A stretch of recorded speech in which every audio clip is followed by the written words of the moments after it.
الله نزل أحسن الحديث كتابا متشابها مثانية تقشعر منه جلود الذين يخشون ربهم ثم تلين جلودهم وقلوبهم إلى ذكر الله ذلك هدى الله يهدي به من يشاء ومن يضلل الله فما له من هاد.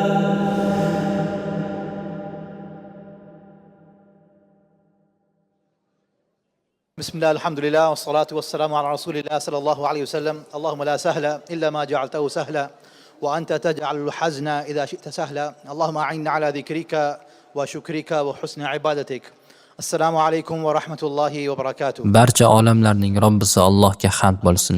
Bugun Alloh bizni hurmatli mehmonimiz Shayx Ahmad Nufays va uning jamoasi bilan birga bo'lish ne'matiga musharraf qildi. Alhamdulillah, ular bilan birga bo'lib Shayx Ahmad Nufaysning juma xutbasidagi ma'ruzalari hamda shom namozidagi qiroatlarini tinglash sharafiga muyassar bo'ldik. Endi esa Shayx bilan eksklyuziv suhbatni boshlaymiz. Inshaalloh Shayx Ahmad Nufays bilan suhbatimiz juda samimiy va do'stona ruhda o'tadi. Sevimli shayximiz va imomimiz Mustafa Abu Rayyon esa bu suhbatni tarjima qilib boradi. Shu sababdan men so'zni ularga topshiraman. Yuqorida aytganimdek, bu juda samimiy va erkin suhbat ekan, uni diqqat bilan tinglang, manfaat olishingizni umid qilaman. Alloh barchangizga baraka bersin.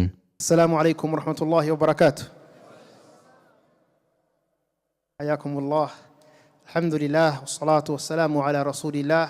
Inshaalloh ingliz tilida suhbatga o'tishdan oldin biz aziz va sevimli qorimiz, masjidimiz va ushbu majlisning faxri bo'lgan shayximizning Qur'on tilovatidan bahramand bo'lamiz. Alloh bu majlisni va bu masjidni nur bilan to'ldirsin. Shayximizga bu ulug' muborak tashriflari va qilayotgan aziz mehnatlari uchun mukofot bersin. Bu so'zlarni aytar ekanman, Allohdan mag'firat va kechirim so'rayman. Agar sizlardan kimdir Qur'onni yod olgan insonning yoshlarga qanday ta'sir qilishini ko'rmoqchi bo'lsa, marhamat shayximizga qarang. U kishining qilayotgan ishlari bunga yaqqol dalildir. Kimki Qur'onni sevsa, Qur'on uni aziz qiladi. Men Allohdan musulmonlarga ezgulik va tinchlik so'rayman. Shayximizning xizmatlari uchun Alloh ularga katta savoblar bersin. Inshaalloh aziz birodarlar va opa-singillar, sizlar barchangiz aziz mehmonimiz, qori va Shayx Ahmad Nufaysni yaxshi taniysizlar. Shu sababli shu yerga yig'ildik. U kishining oramizda bo'lishi biz uchun katta sharaf. Biz uni Qur'on tufayli sevamiz. U Qur'onni qalbida olib yurgan zot. Uning o'qiyotgan kalomi Allohning kalomi. Va biz Allohni sevganimiz uchun uning kalomini ham sevdik. Shu bilan birga uni qalbida saqlagan kishilarni ham yaxshi ko'ramiz. Shuning uchun iltimos, aziz shayximiz uchun duo qilishda davom etinglar. Endi bugungi kechada nimalar bo'lishini qisqacha tushuntirib o'tsam. Shayximiz bor va biz imkon qadar ulardan ko'proq foyda olishga harakat qilamiz. Vaqt oz bo'lsa ham uni behuda o'tkazmaymiz inshaalloh. Qur'on tilovati uchun halqa tashkil qilamiz. Shayx bir necha oyatlarni o'qiydilar. So'ng sizlarga ham o'qib ko'rish imkoniyati bo'ladi. Barchamiz birga savob topamiz inshaalloh. Alloh bu yig'ilishni Qur'on bilan to'ldirgan barakali majlis qilsin. Shundan so'ng bu yerda joylashgan masjidimizdagi madrasamizning eng yaxshi o'quvchilari Qur'on o'qishadi. Hozir bu yerda 400 dan ortiq bola tahsil oladi, balki undan ham ko'pdir. Mana qarshimda o'tirgan bolalar, ularning eng ilg'orlari Tolha, Abdurrahman va albatta Bilolni aytmasak bo'lmaydi. Alloh barchalarini mukofotlasin va ajrni ziyoda qilsin. Bu o'quvchilar ham Qur'on tilovat qiladilar. Inshaalloh so'ng esa biz maxsus bir savol-javob bilan kechamizni yakunlaymiz. Sevimli shayximiz Ahmad Nufays bilan suhbatlashamiz. Endi esa ko'p cho'zmasdan mikrofonni aziz shayximizga topshiraman. Marhamat qiladilar inshaalloh. Barcha olamlarning Robbisi Allohga hamd bo'lsin. Muhammad sallallohu alayhi va sallamga, uning oilasi va sahobalariga salovat va salomlar bo'lsin. Ey ilm sohibi Allohim, bizga foydali ilm nasib qilgin. O'rgatgan ilmu donoliging bilan bizni foydalantirgin. Ilmimizni ziyoda qilgin. Bizda hech qanday kuch yo'q, faqatgina sen bergan kuch orqali yashaymiz. Kuch-quvvat faqat buyuk va qudratli Allohdandir. Shuning uchun biz senga suyanamiz, senga tayanamiz va rahmatingni so'raymiz. Ey Parvardigor, bizni hatto ko'z ochib yumguncha ham o'z holimizga tashlab qo'yma. Ko'nglimni keng qilgin, ishlarimni osonlashtirgin, tilimdagi bog'liq joylarni yechgin, so'zlarimni odamlar tushunsin. Biz senga yaqinlashtiradigan har qanday so'z va amallar bilan sendan yaqinlik so'raymiz. Bizni jannatga olib boradigan har qanday amal bilan bog'la, jahannamga olib boradigan har qanday narsadan uzoqlashtir. Ey Robbim, biz sen sevgan kishilarni sevamiz, senga muhabbat bilan yaqinlashadigan bandalaringni sevamiz. Shunday insonlardan bizni ham qilgin. Shu muborak majlisda yig'ilgan birodar va opa-singillarim uchun sening go'zal ismlaring va ulug' sifating bilan duo qilaman. Ey Allohim, qanday qilib bizni shu muborak masjidda birga jamlagan bo'lsang, jannatdagi eng yuksak darajalar Firdavsul A'loda ham bizni birga jamla. Mana shu jamoada yuzlari porlab turgan tahoratli, pokiza, ezgu insonlarni ko'rib qalbim quvonchga to'ldi. Allohim ulardan rozi bo'lgin. Alloh roziligiga erishgan insondan baxtliroq odam yo'q. Bugun bu kechada yuragimda aynan shu tuyg'u bor. Bu yig'inga kelgan barcha birodarlar, opa-singillar, Qur'on ahllari, namozxonlar, barchangizni biz Alloh yo'lida yaxshi ko'ramiz. Sizlarni Alloh yo'lida solih inson deb bilamiz. Sizlar Allohning ismi zikr qilinadigan, payg'ambarimizga salovatlar aytiladigan bir majlisga kelgansizlar. Ey Robbim, bu majlisda rahmating yog'ilgan ulug' bir majlis qilgin. Ey jalol va ikrom sohibi, bizdan buni qabul qilgin. Sheyx avvalo Alloh subhanahu va taologa hamd aytdilar. So'ng sevimli payg'ambarimiz Muhammad sallallohu alayhi vasallamga salovatlar yo'lladilar. U kishi bugun shu yerda bo'lishlaridan qanchalar sharaflanganini aytdilar va aslida bugun sizlar bilan birga bo'layotgan eng baxtli inson menman dedilar. So'ngra Allohdan bu majlisga baraka berishini, bizni esa bir joyda jam bo'lib Allohning kalomini tilovat qiladigan, uning rahmatiga muyassar bo'lgan bandalardan qilishini so'radilar. U kishi biz uchun duo qilib, bugungi majlisimizni Jannat Firdavs, jannati naimlarda yodga oladigan unutilmas majlis bo'lishini so'radilar. Alloh barchamizdan shunday baxtli bandalardan qilsin dedilar. Va yana bir bor sizlarga samimiy va ixlosli birodaringiz sifatida qarayotganini, sizlarni ko'rib juda mamnun bo'lganini ta'kidladilar. Mashalloh, tabarakar rahman. Alloh bu yig'ilishga baraka ato etsin. Sheyx, endi Qur'on o'qishni, ya'ni to'g'ri tilovat qilishni boshlaylikmi? Avval Qur'on o'qishni boshlaymiz, keyin esa tilovatni to'g'rilash mashqi to'liq davom etadi. Kelishdik. Hozir inshaalloh biz Mutaffifin surasini o'qiymiz, chunki bu sura yengil va oson. Uni hammamiz birgalikda o'qiy olamiz. Dastlab men o'qiyman, keyin sizlar o'qiysizlar inshaalloh. Tilovat oson va yengil bo'ladi. أعوذ بالله من الشيطان الرجيم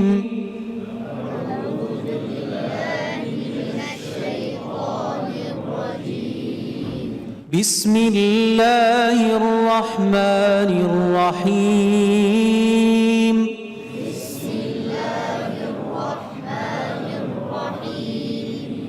ويل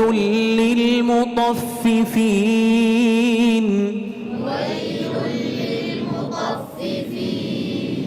الذين إذا اكتالوا على الناس يستوفون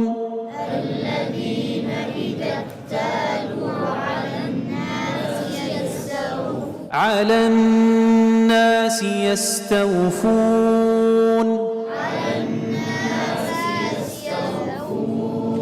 وإذا كالوهم أو وزنوهم يخسرون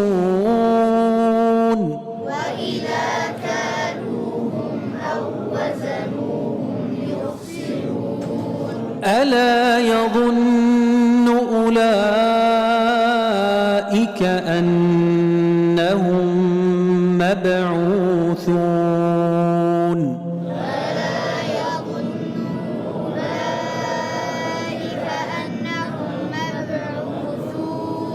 ليوم عظيم يوم يقوم الناس لرب العالمين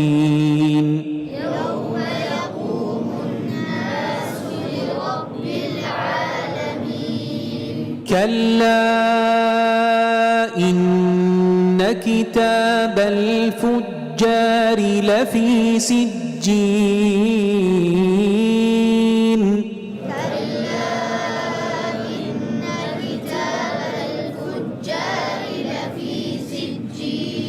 وما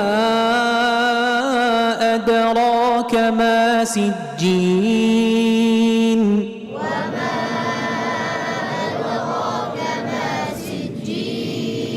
كتاب مرقوم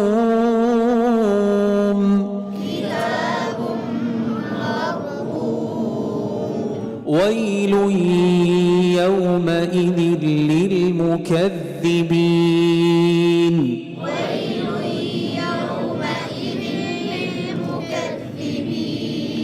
الذين يكذبون بيوم الدين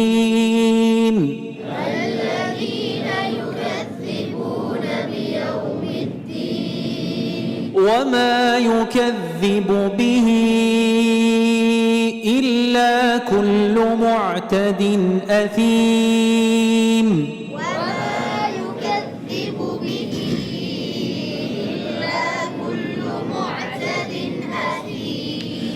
إذا تتلى عليه آياتنا قال أساطير الأولين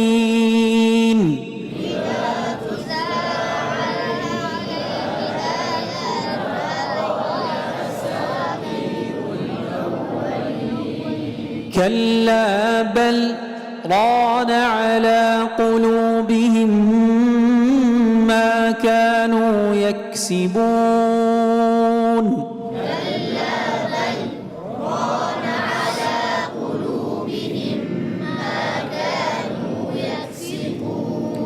كلا إنهم عن ربهم يومئذ لمحجوبون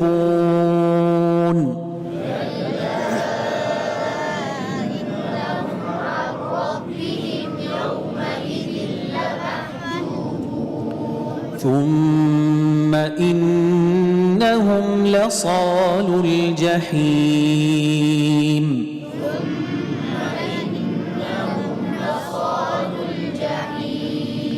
ثم يقال هذا الذي كنتم به تكذبون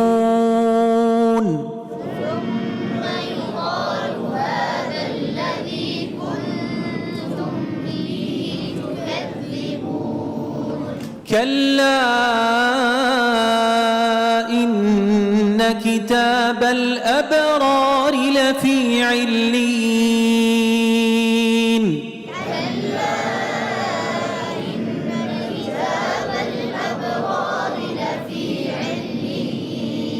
وما أدراك ما عليون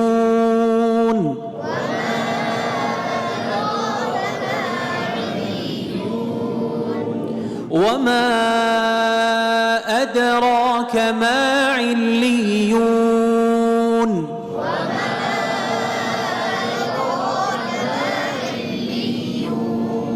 كتاب مرقوم يشهده المقربون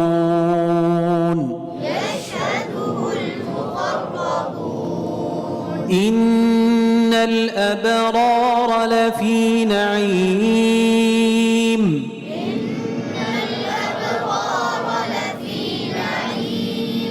على الأرائك ينظرون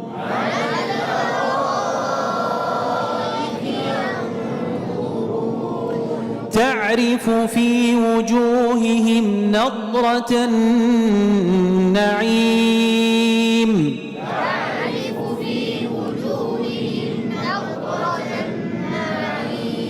يسقون من رحيق مختوم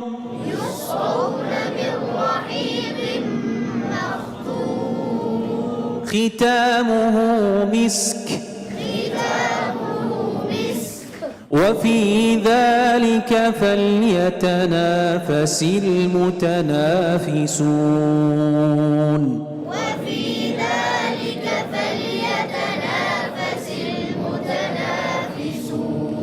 ومزاجه من تسنيم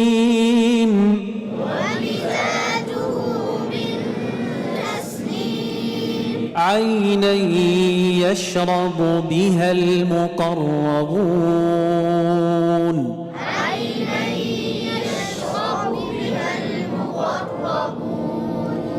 إن الذين أجرموا كانوا من الذين آمنوا يضحكون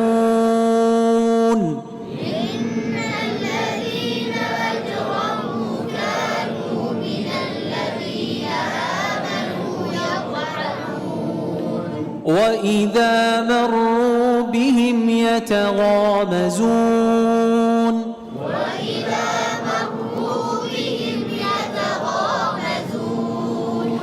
وإذا رأوهم قالوا وإذا انقلبوا إلى أهلهم انقلبوا فكهين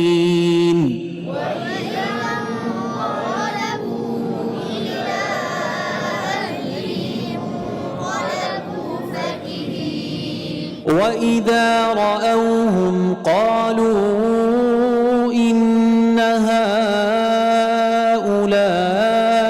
لضالون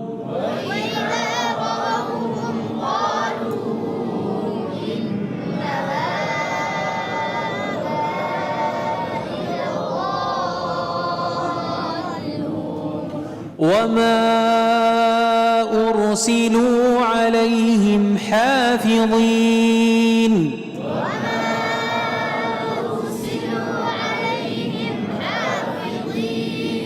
فاليوم الذين آمنوا من الكفار يضحكون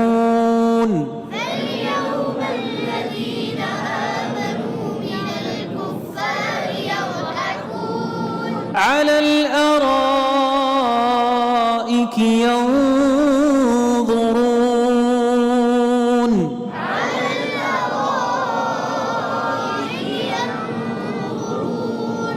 هل ثوب الكفار ما كانوا يفعلون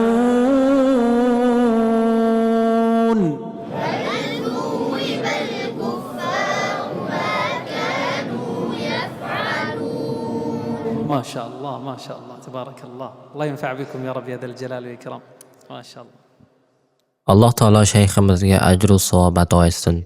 Alloh bizning Qur'on tilovatimizni qabul qilsin. Alloh bizni ajr bilan siylasin va bizni dunyoda ham oxiratda ham Qur'ondan foyda oladigan bandalardan qilsin. Amin. Inshaalloh endi navbat bilan aziz va ilg'or o'quvchilarimiz bor. Ular tanlab olingan va hozir shayx bilan birgalikda Qur'on o'qishadi. Inshaalloh ular hozir nimani o'qishlarini o'zlari aytib berishadi. Sizlar buni avvaldan rejalashtirib qo'ygansizlar. Ha? Endi esa bu tomondan Talha bilan boshlaymiz, keyin shu tomonga davom etamiz. Hammasi joyidami? Rozimisizlar?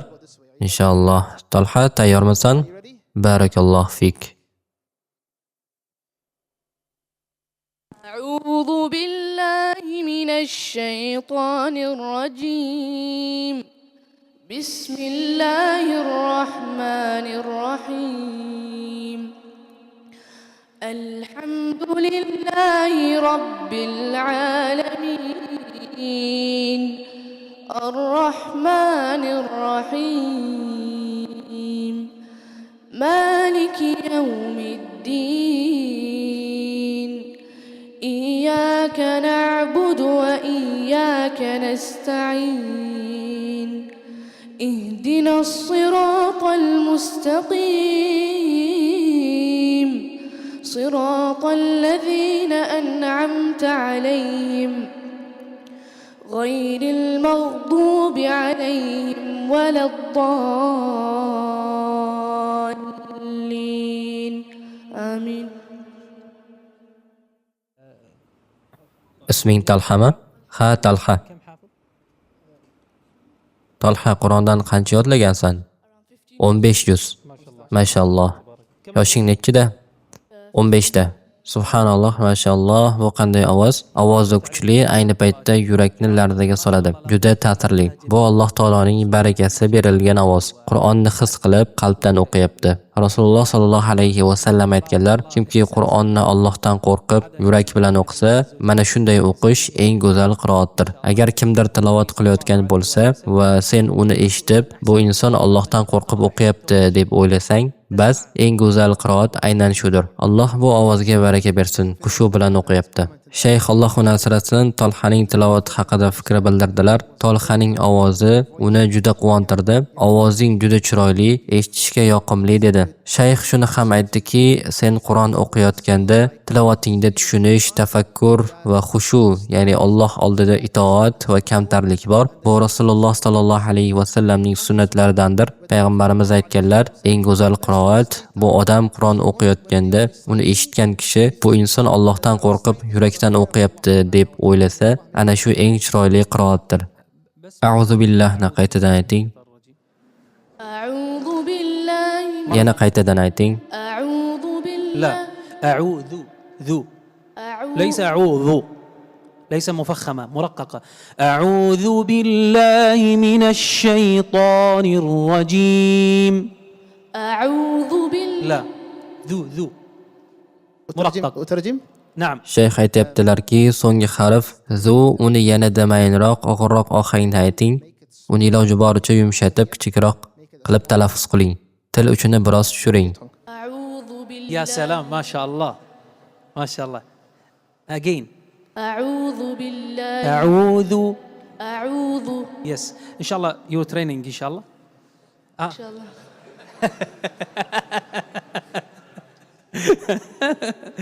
لا هو ما شاء الله تبارك الله يعني ممتاز جدا، لكن يجب القارئ المتقن إذا قرأ ما تدري هذا إيش جنسيته، يعني يكون فصيح جدا. لا تقول مثلا هذا والله أعلم ممكن يكون مصري، هذا سوري، هذا باكستاني، هذا كويتي. القارئ الفصيح هو تقرأ تقول عربي هكذا. Shayx Allohni asrasin ikki gapni aytdilar. Avvalo siz u kishi nima demoqchi bo'lganini juda tez tushunganingizdan hayratda qoldilar. Mashalloh, siz juda zukko o'quvchisiz. Shuningdek, shayx aytdilar, u hozir sizga kichik nozik jihatlarni to'g'rilamoqda, ya'ni tilovatning eng nozik tafsilotlarini. Siz qori sifatida shunday darajaga yetishingiz kerakki, Qur'on o'qiyotganingizda eshitgan kishi sizni qaysi millat, qaysi yurtdan ekanligingizni farqlay olmasin. Siz suriyalikmisiz, misrlikmisiz, pokistonlikmisiz yoki boshqa yurtdan hech kim bilmasin. Ana o'sha daraja siz intilayotgan maqsad inshaalloh. ما شاء الله تبارك. تفضل الشيخ. الله يبارك فيك يا طلحة. أعوذ بالله من الشيطان الرجيم. بسم الله الرحمن الرحيم. الله نور السماوات والأرض، مثل نوره كمشكاة فيها مصباح، المصباح في زجاجة، الزجاجة كأنها كوكب دري يوقد من شجرة مباركة زيتونة لا شرقية ولا غربية، يكاد زيتها يضيء ولو لم تمسسه نار، نور على نور، نور على نور، يهدي الله لنوره من يشاء ويضرب الله الأمثال للناس والله بكل شيء عليم. فتح الله لك ما شاء الله تبارك الرحمن. اسم الكريم your name عبد الرحمن ما شاء الله تبارك الله. جميل رائع جدا. نفس الملاحظة أعوذ يعني يجب أن تكون مرققة. Shayx Alloh uni asrasin, sening tilovatingdan juda mamnun bo'ldilar. Xuddi Talha kabi, u Talhaga aytgan tavsiyalariga sen ham e'tibor qarat. Qolgan jihatlardan esa shayx sening qiroatingdan juda xursand bo'ldi. Yes. آه،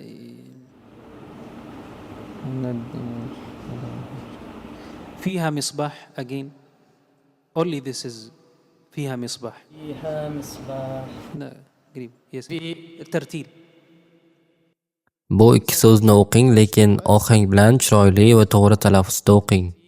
فيها مصباح فيها مصباح أريد حاء فيها مصباح أيوة ممتاز هكذا أفضل لماذا؟ لأن الحاء هذه يعني من أكثر الحروف التي يمتاز بها العرب يعني يجب أن تأتي بحرف الحاء فيها مصباح فيها مصباح يعني يجب أن تكون واضحة مصباح مصباح حتى يعني يظهر مخرج الحرف الحاء مرة ثانية again فيها مصباح جيد طيب الزجاجة كأنها الزجاجة كأنها كوكب دري لا دو الزجاجة كأنها كوكب دري نعم الزجاجة كأنها كوكب دري يوقد دو وليس الذو تمام إن شاء الله فتح الله لك ممتاز جدا ما شاء الله عليك Shayx yana Abdurrahmonning qiroatidan juda mamnun bo'ldilar.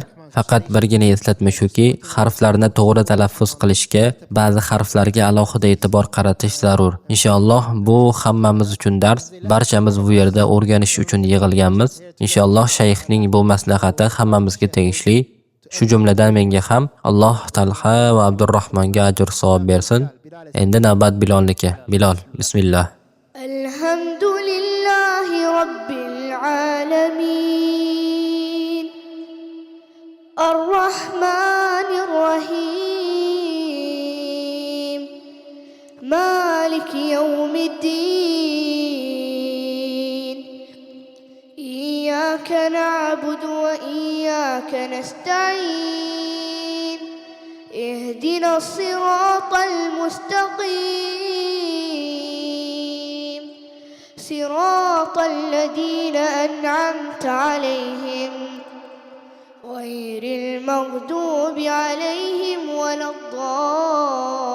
الضالين آمين ما شاء الله تبارك الله ما شاء الله بلال كم عمره؟ Bilol yoshing nechida? 10 yoshmi? 10 سنوات كم يحفظ القرآن؟ Qur'ondan qancha yod olgansan? 1,5 juzmi? Mashalloh, Bilol juda zo'r o'qidi. 10 yosh bo'lishiga qaramay juda ta'sirli chiqdi. Tajvidi yaxshi, lekin tovushlarning to'g'ri chiqishi, ya'ni harflarning mahrajlari ustida yana ishlash kerak.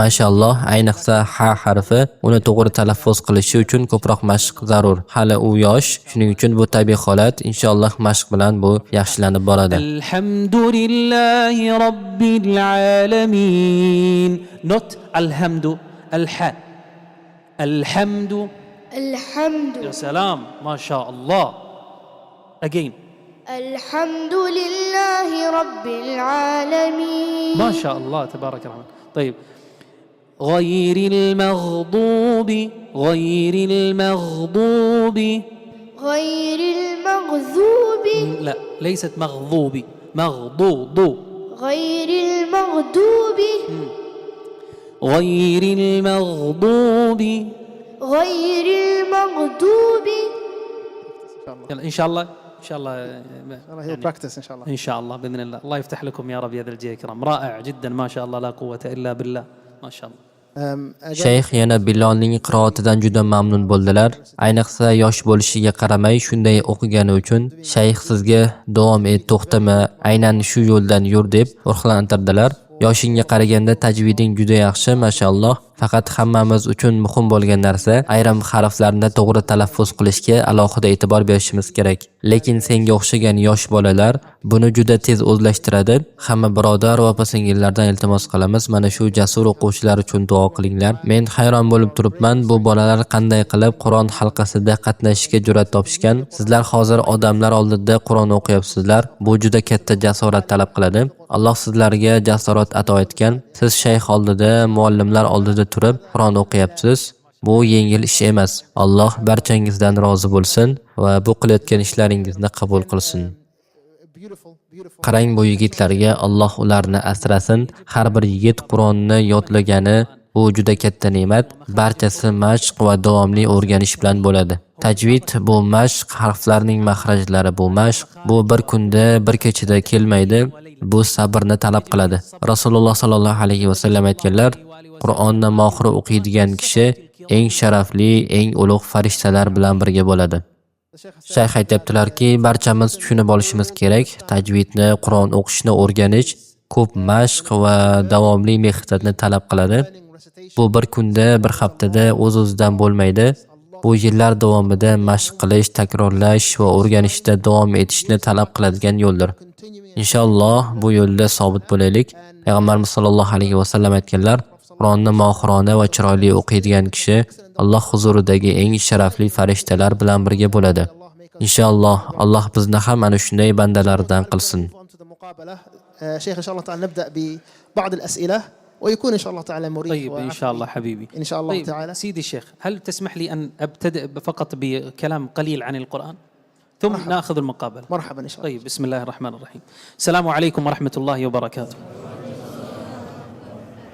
بسم الله الرحمن الرحيم، والصلاة والسلام على سيد المرسلين وعلى آله وصحبه أجمعين، ثم ما بعد. من أعظم الأدعية التي وردت عن النبي صلى الله عليه وآله وسلم، وهو من أصح الأدعية التي قالها رسول الله صلى الله عليه وآله وسلم، وهي مثبتة في صحيح مسلم، دعاء المعروف بدعاء الهم والحزن. إخواني، أريد أن يعني تركزوا معي، خاصة من يعرف العربية، أريد أن يعني تركزوا معي تركيز عميق جدا، لأن هذا الكلام يعني عظيم جدا، ليس لأني أنا أقوله وإنما رسول الله صلى الله عليه وآله وسلم. ما هو دعاء الهم والحزن؟ الذي يعرف دعاء الهم والحزن يرفع يده. تفضل الشيخ. اللهم إني أسألك يلا شيخ. اللهم إني من العجز والكسل، من الهم والحزن والعجز والكسل وضلع الدين وغلبة الرجال. هذا واحد. الثاني، جميل، هذا الذي أريده. اللهم إني عبدك، معروف الدعاء صح؟ طيب عد معي كم مرة النبي صلى الله عليه وآله وسلم يتوسل إلى الله ويتضرع إلى الله وينكسر بين يدي الله لغاية واحدة. اللهم إني عبدك، ابن عبدك، ابن أمتك، ناصيتي بيدك، ماض في حكمك، عدل في قضاؤك. الآن 5 مرات النبي صلى الله عليه وآله وسلم يسأل الله جل جلاله ويقول له: يا رب يا ذا الجلال والإكرام، أنا عبدك، أنت سيدي، وأنا خادمك الذليل الحقير بين يديك يا رب يا ذا الجلال والإكرام. لست فقط أنا، وإنما أبي وأمي وكل من سبقوني، نحن عبيدك. اللهم إني عبدك، ابن عبدك، ابن أمتك، ناصيتي بيدك، أي يعني هذه كناية، أي مقدمة رأسي بين يديك، تفعل بي ما تشاء، أنت تقودني يمين يسار، كلي يا رب يا ذا الجلال والإكرام تحت أمرك. ماذا تريد يا رب يا ذا الجلال والإكرام؟ أنا ناصيتي بيدك، ماض في حكمك، كل ما تكتبه علي فهو ماض، لا أستطيع أن أنفع نفسي ولا أضر نفسي إلا بما تشاء. عدل في قضاؤك، وكل ما تكتبه علي سواء من الأرزاق أو قبضت عني الرزق أو أعطيتني من السعادة والخير أو قبضت عني السعادة أو ابتليتني بشيء فهو عدل جل جلاله.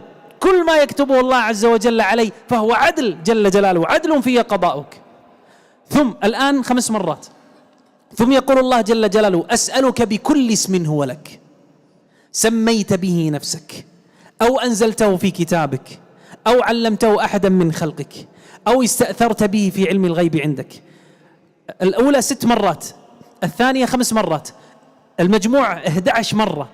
النبي صلى الله عليه وآله وسلم يسأل الله جل جلاله بأسمائه الحسنى وصفاته العلى ما علم منها وما لم يعلم، ما استأثره في علم الغيب وما ادخره الله عز وجل في يوم القيامة، وكل أسماء الله عز وجل، اسمه الأعظم الذي إذا سئل به أعطى وإذا دعي به أجاب، كل لغاية واحدة: أن تجعل القرآن ربيع قلبي ونور صدري وذهاب همي وجلاء حزني. أن تجعل القرآن يا رب ماء قلبي الذي أعيش به. الربيع في اللغة العربية هو جدول الماء. أن تجعل القرآن ماء قلبي، وكأن هذا القلب متحجر صخر، فيأتي ماء القرآن إلى هذا القلب فيكون القلب رطبا لذكر الله. الله نزل أحسن الحديث كتابا متشابها مثانية تقشعر منه جلود الذين يخشون ربهم ثم تلين جلودهم وقلوبهم إلى ذكر الله ذلك هدى الله يهدي به من يشاء ومن يضلل الله فما له من هاد. سبحان الله، الله جل جلاله أنزل هذا القرآن ليكون ذهاب الهم والحزن وسبب الانشراح. لذلك أنت تقول أن تجعل القرآن ماء قلبي الذي أعيش به، فأنا من غير القرآن ميت. سبحان الله. ونور صدري، لذلك تجد حملة كتاب الله جل جلاله من أحسن الناس وجوها، وإن كان أسمر البشرة تجد في وجهه النور والخير والبركة. ما السبب؟ القرآن الذي ينير هذا الشخص. أو من كان ميتا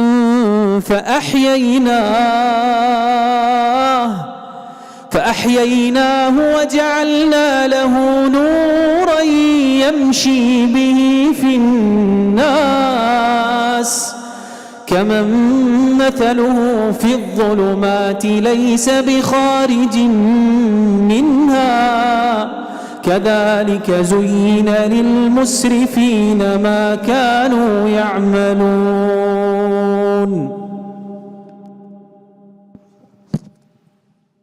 سبحان الله. جزاك الله خير شيخنا الغالي على هذه النصيحة القيمة. Shayx juda yurakni jo'nbishga keltiradigan hayotiy jihatdan muhim bir mavzuni so'zladilar. Avvalo u kishi bizdan so'radilar: sizlardan kim chuqur qayg'u yoki og'ir holatda o'qiladigan duoni biladi? Va ular mashhur duoni biz bilan bo'lishdilar. Bu duoda payg'ambarimiz sollallohu alayhi va sallam 2 narsaga urg'u beradilar: qanday so'rash kerak va nimani so'rash kerak. Keling avval qanday so'raganlarga e'tibor qiling. Ya Alloh, men sening qulingman. Rasululloh dedilar: ey Allohim, men sening qulingman. Ya'ni men senga doim muhtojman. Har on, har lahzada yordamga muhtojman.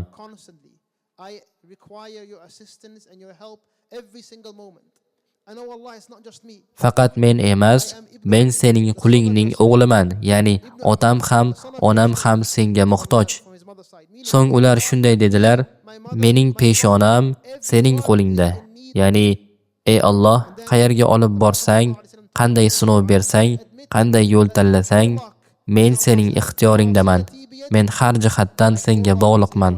Sen bergan hukm menga amal qiladi. Keyin Rasululloh aytdilar: ey Allohim, sening hukming menga doim ta'sir qiladi. Qanday taqdir bersang, u amalga oshadi. Yaxshi bo'ladimi, sinov bo'ladimi, baribir bu sening taqdiring va bu adolatli taqdir. Men senga barcha ismlaring bilan yolvoraman. Shundan so'ng Rasululloh so'raydilar: ey Allohim, senga iltijo qilaman sening barcha go'zal ismlaring bilan. O'zing tanlagan, kitobingda nozil qilgan, yaratgan bandalaringga o'rgatgan yoki faqat o'zing bilgan ismlaring ila. Ya'ni men bilganlarim orqali ham senga murojaat qilaman. Men tanimagan, eshitmagan, faqat senga ma'lum ismlar bilan ham senga iltijo qilaman. By every single name that belongs to you. Every single name that belongs to you. And then the Prophet started describing Va nihoyat Rasululloh dedilar: "Ey Allohim, Qur'onni qalbimning bahori qilgin." Ya'ni bahor suv manbai, hayot manbai.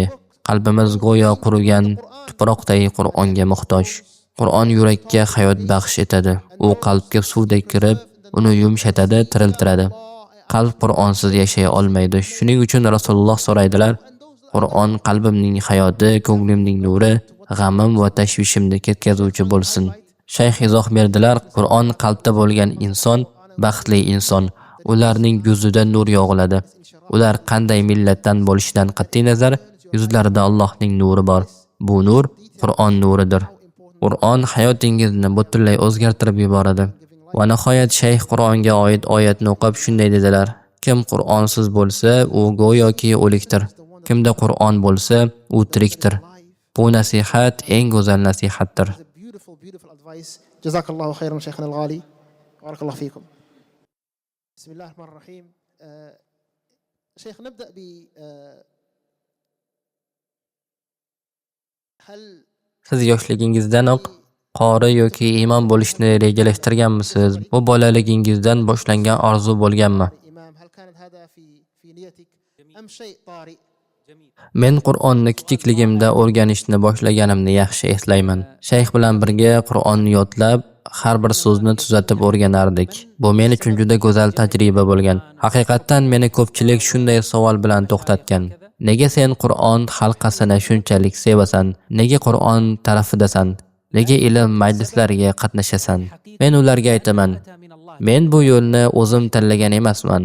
Bu yo'l Allohning o'zi yuragimga solgan ne'mat. Balki bu mening onamning duosi, balki otamning qalbidan chiqqan istak bo'lgandir. Duolari qabul bo'lgan bo'lishi mumkin. Men kambag'al oiladanman. Otam oddiy inson edi. Salomatligi yaxshi emasdi. Yoki balki kimdir solih bir inson duo qilgan bo'lsa, ehtimol o'sha duo yuragimga Qur'on muhabbatini solgan. Men Qur'on halqasini hech qachon tark etmaslikka harakat qilaman. Chunki men bu majlisni yaxshi ko'raman. Yoshligimdan shu halqani sevganman. Endi yoshim 8-9 da men Qur'onni yodlashni va u orqali boshqalarga o'rnak bo'lishni istayman. Menga ibrat bo'ladigan insonlar bor. Men ham shunday bo'lishni xohlayman. Imom bo'lishni, Qur'onni to'liq yod olishni orzu qilaman. U paytda Alloh haqqi, men Alloh bilan birga edim. U damlar chindan ham sabrni o'rgatgan, chidamli qilgan. Imom, Qur'on yodlagan kishi haqiqiy namunadir. Imom shaxs sifatida butun jamiyatga yetakchilik qiladi. Men shayxga quyidagi savolni berdim: siz yoshligingizdan qori yoki imom bo'lishni rejalashtirganmisiz? Bu bolaligingizdan boshlangan orzu bo'lganmi? Shayx javob berdilar: rostini aytsam, bu men o'ylagan reja emas edi. Ko'pchilik o'ylaydi, ota-onasi majburlagan, o'zi bolaligidan majbur bo'lgan. Yo'q, unday emas. Qur'onni sevish bu Allohning menga bergan tuhfasidir. Alloh taolo bu muhabbatni yuragimga juda yoshligimda solgan. Shayx aytdilar: men bolaligimda ham Qur'onni o'rganishni istaganman. Bu muhabbat o'sha paytdanoq yuragimda bor edi. Mening qahramonlarim televizordagi mashhur aktyorlar emas edi. Bugungi kunda bolalar boshqa yulduzlarga ergishadi, lekin men uchun bolaligimdan haqiqiy qahramonlar oldimizda turib namoz o'qiyotgan imomlar edi. Men aynan ularning orqasida turib, ularni kuzatib ulg'aydim.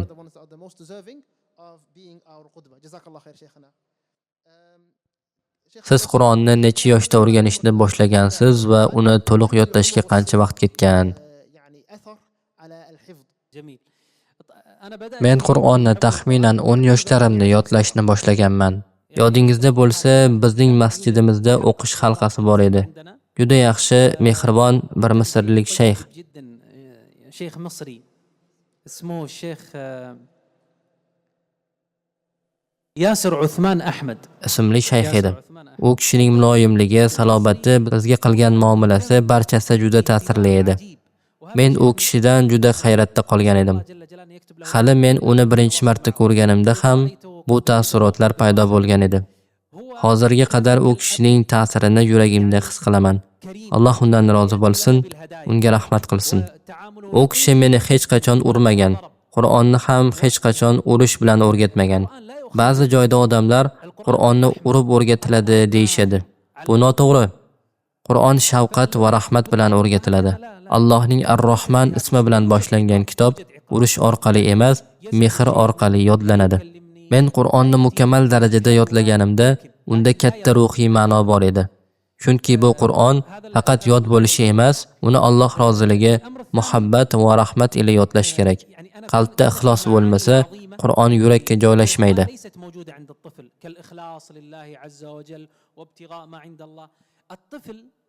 Otam meni doim rag'batlantirardi. Alloh u kishidan rozi bo'lsin. U kishi har doim shunday derdi: agar bir his yarim juz yodlasang, men seni mukofotlayman. Men yarim juz yodlagan paytlarimda kichik oila davrasida bayram qilishardi. Onam, opam, akam hamma yig'ilib meni tabriklardi. Shunda otam har doim aytardi: "Juzni tugatsang, senga Panasonic magnitofon olib beraman." U davrda bu juda katta rag'bat edi. Otam: "Men senga ushbu modellar ichidan tanlab olib beraman" derdi. Va alhamdulillah, men o'sha magnitofonni qo'lga kiritdim. Yodlaganimdan so'ng u mendan "Qayeriga qo'ymoqchisan?" deb so'radi. Bu voqealar yuragimda hanuzgacha tirik. Bu tartib 5-juzgacha davom etdi. Keyin esa ota-onam shunday dedilar: "Bo'ldi, endi Qur'onni Alloh uchun yodlaysan, lekin mukofot Allohning huzurida inshaalloh." خلاص انت احفظ لله. صحيح. جزاك الله خيرا. بارك الله فيك. Men shayxdan so'radim: "Siz Qur'onni necha yoshda o'rganishni boshlagansiz va uni to'liq yodlashga qancha vaqt ketgan?" Shunda shayx so'z boshladilar. "U zot men Qur'onni 10 yoshimda yod olishni boshlaganman" dedilar va bu yoshdagi bolaning motivatsiyasi qanday bo'lishini tushuntirib berdilar. 10 yoshli bola uchun motivatsiya nima? Shayx dedilar: "Bu yoshda bolada hali ixlos, chin yurakdan niyat kuchli bo'lmaydi. Chunki u hali yosh, lekin alhamdulillah Qur'onni o'rganishda menga ko'plab narsa yordam berdi. Eng birinchi yordamchi mening ustozim edi. Uning ismi Yasir edi. To'liq ismi Yasir Usmon Ahmad. Alloh u kishidan rozi bo'lsin. Alloh mening har bir Qur'on tilovatimda unga ajr ato etsin. Chunki u meni Qur'on bilan bog'lagan inson." Shayx aytdilar: "Ustozim juda yumshoq, mehribon edi, xuddi otadek. Menimcha shunday murabbiy bo'lganlari Qur'onni o'rganishda eng katta sabab bo'lgan." Keyin shayx aytdilar: "Eng yaxshi motivatsiya bu muhabbat va rahm shafqat. Alloh Qur'onda aytgan: Ar-Rahman u Qur'onni o'rgatdi. Demak, Qur'on o'rgatishda ham rahmat asosiy bo'lishi kerak." Shayx dedilar: "Ota-onam meni hamisha rag'batlantirardi. Har bir juzni yodlaganimda ular meni tabriklashar, kichik bayram qilishardi, hadiya berishardi. Bu meni yanada ilhomlantirardi. Alloh u zotlardan rozi bo'lsin." Bu tartib 5-juzgacha davom etdi. Keyin esa ota-onam shunday dedilar: "Bo'ldi, endi Qur'onni Alloh uchun yodlaysan, lekin mukofot Allohning huzurida inshaalloh."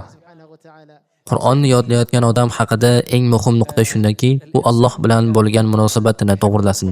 Bizda afsuski ba'zi yoshlarda muammo shundaki, ular mashhur bo'lishga intilishadi. Ular aytadi: "Men falon shayxdan Qur'on o'qiganman, uning oldida tilovat qilganman. U falon domla, u falon masjid imomi." Ular o'zini tanitishda shuni aytishadi. Bola kichkina bo'lishi mumkin, lekin maqsadi bu men mashhur bo'lay, shayxlar meni tanisin degan narsa bo'lishi mumkin. Bu juda xavfli. Yoshlarga kerakli maslahat shuki, sen qaysi shayxda o'qiganing emas, shayxing kim bo'lganini eslasang kifoya. Lekin undan ham muhimroq narsa, sen o'sha shayxdan nima olganing. Men o'zimni shunday deb hisoblayman. Alhamdulillah, men ustozimni hech qachon unutmayman. Bolaligimda bo'lganiga qaramay, u kishining sabrini eslayman. Menga o'rgatganini unutmayman. Men Allohdan duo qilaman. U kishini mukofotlasin, unga ajr bersin.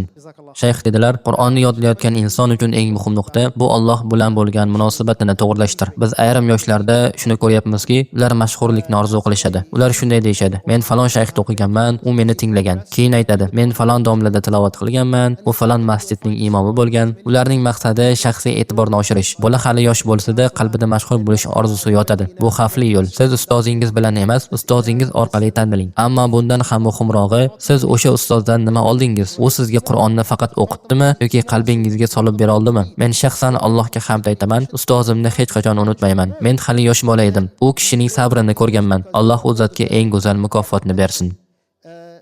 Men eshitdimki, bizga ajratilgan vaqt tugashiga atiga 4 daqiqa qoldi. خلاص. Can I squeeze a question in before the adhan? Or are we doing the adhan now? طيب خلاص. سؤال Savol shunday bo'ldi: din ilmlarini o'rganish bilan Qur'on yodlashni qanday uyg'unlashtirish mumkin? Niyatni qanday to'g'ri qilish kerak? Nima qilish kerak? Qur'on yodlashda qanday niyat qilish kerak? Bu juda yaxshi savol. مع بينهما هل يقدم القرآن Javob shuki, siz Qur'onni faqat yodlash uchun, to'g'ri tajvid bilan o'qish uchun va uni chiroyli tilovat qilish uchun o'rganyapsizmi? Bu yetarli emas. Siz Qur'onni amalda qo'llash, unga amal qilish, uni tushunib yashash uchun o'rganishingiz kerak. Ey yoshlar, ey aziz birodarlarim, ayniqsa yoshlar, sizlarda kuch bor, energiya bor. Lekin sizlardan ko'pchilik Qur'on yodlashda sabrsizlik qiladi. Shoshilib, tezroq yodlab tugatmoqchi bo'ladi. Bu juda katta xato. Men yoshlar bilan ishlayman. Ko'pchilik yoshlar shunday deydi: "Men har kuni 3, 4, hatto 5 sahifadan yodlamoqchiman. Bir haftada 10 sahifa yodlayman." Boshqasi aytadi: "Men undan ham ko'proq qilaman." Yo'q, bu yondashuv noto'g'ri. Juda katta xato. Hatto 1,5 sahifadan ortig'ini tezda o'rganmoqchi bo'lish bu noto'g'ri. Chunki bu Qur'onni haddan ortiq shoshilib, sathiy yodlashdir. Bunda yod olish ko'p hollarda unutiladi. Balki har kuni faqat bir sahifani o'qing, lekin uni 15, 20, 25 marta takrorlang. Agar siz Qur'onni tezda yodlamoqchi bo'lsangiz, u qalbga o'rnashmaydi. Bu Qur'onni faqat og'iz bilan yodlash bo'ladi. Haqiqiy yod olish takror va sabr bilan bo'ladi. Qur'on mustahkam joylashsin, kuch bilan yuragingizda o'rnashsin. Kimdir men ilm o'rganyapman, hadis o'qiyapman, arab adabiyoti, fiqh o'rganyapman deydi, lekin Qur'onni unutadi. Qur'on Allohning kalomi. U har qanday ilmdan ustun. Namozda qanday o'qishni, iymonni, aqidani hammasini Qur'on bildiradi. Undan yuz o'girmang. Shuning uchun Qur'on o'rganishga har bir yosh kunning eng yaxshi vaqtini ajratsin. Uni boshqalarga aralashtirmasin. Savol shunday bo'ldi: din ilmlarini o'rganish bilan Qur'on yodlashni qanday uyg'unlashtirish mumkin? Niyatni qanday to'g'ri qilish kerak? Nima qilish kerak? Shayx bu borada juda muhim maslahat berdilar. Ayniqsa yoshlar uchun e'tiborni Qur'onga qaratinglar. Qur'onni unga munosib darajada qadrlang. Qur'onga haqli vaqt ajrating. Uni shoshilmay yodlang. Shoshilmang. Bugun 5 betni, ertaga 20 betni yodlamoqchi bo'lmang. Chunki qanchalik tez yodlasangiz, shunchalik tez unutib qo'yasiz. Shuning uchun asta-sekin o'rganing. Sekin, lekin puxta o'rganing. Yoshligingizda butun kuchingiz va vaqtingizni Qur'onga bag'ishlang. Boshqa islomiy ilmlar, fiqh, hadis, arus, adabiyot, ularning ham vaqti keladi inshaalloh. Shayx shunday dedilar: zarur bo'lgan asosiy bilimlarni o'rganing, lekin bu Qur'on yodlashdan to'xtashga sabab bo'lmasin. Bu shayxning bu savol bo'yicha bergan aniq va foydali nasihatlari bo'ldi.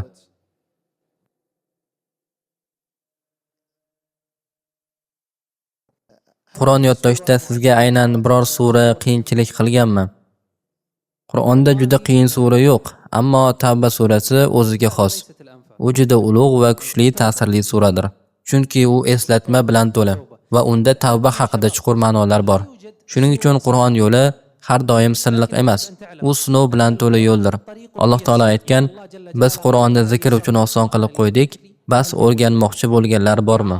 Sen maktabda o'qish uchun 12 yil sarflading, to'g'rimi? Birgina diplom uchun. Qur'on esa 12 yil talab qilmaydi. Faqat ixlos, qat'iyat va bardavom sabrni talab qiladi. Ko'pchilik 12 yil o'qib, keyin bitiruv imtihonidan o'ta olmaydi. Qur'on esa sening sabr va ixlosingga qarab senga ochiladi. Bu yodlashdagi eng muhim haqiqat. Suralar osonmi, qiyinmi, bu senga bog'liq. Ey birodarim, ayrim suralar sen uchun og'ir tuyulishi mumkin, lekin boshqa birov bir kunda 2 sahifa yodlayapti. Demak, masala senga bog'liq. Men masalan Yunus surasini yodlashda qiynaldim. Hatto faqat yarim sahifani yodlashimga to'g'ri keldi. Qiyinchilik bu mag'lubiyat emas. Bu Allohning sening qalbingni poklayotgan sinovidir. Men shayxdan so'radim: Qur'on yodlashda sizga aynan biror sura qiyinchilik qilganmi? U zot dedilar: ehtimol men uchun eng qiyin sura Tavba surasi bo'lgan bo'lishi mumkin. Lekin keyin juda muhim bir nuqtani aytdilar. Qur'on aslida qiyin emas. Siz unga vaqt ajratsangiz, u oson. Alloh taolo aytgan: "Biz Qur'onni zikr uchun oson qilib qo'ydik, bas o'rganmoqchi bo'lganlar bormi?" Shayx dedilar: "Biz maktabda o'qish uchun 12 yil vaqt ajratamiz. 12 yil davomida o'rganamiz. Qur'on esa bunday uzoq vaqtni talab qilmaydi. Shuning uchun Qur'onni yodlash haqida qiyin degan tushuncha bo'lishi kerak emas. Agar biror sura og'ir tuyulsa, shunchaki yodlayotgan miqdorni kamaytiring. Bir sahifa o'rniga yarim sahifa yodlang. Shu tarzda davom eting. Qur'onda sizni eng ko'p ta'sirlantirgan oyat qaysi? Rostini aytsam, Qur'onning o'zi boshidan oxirigacha ta'sirli. Undagi har bir oyat yurakka yetadi. Lekin ayrim oyatlar bor, ular alohida yurakka uriladi.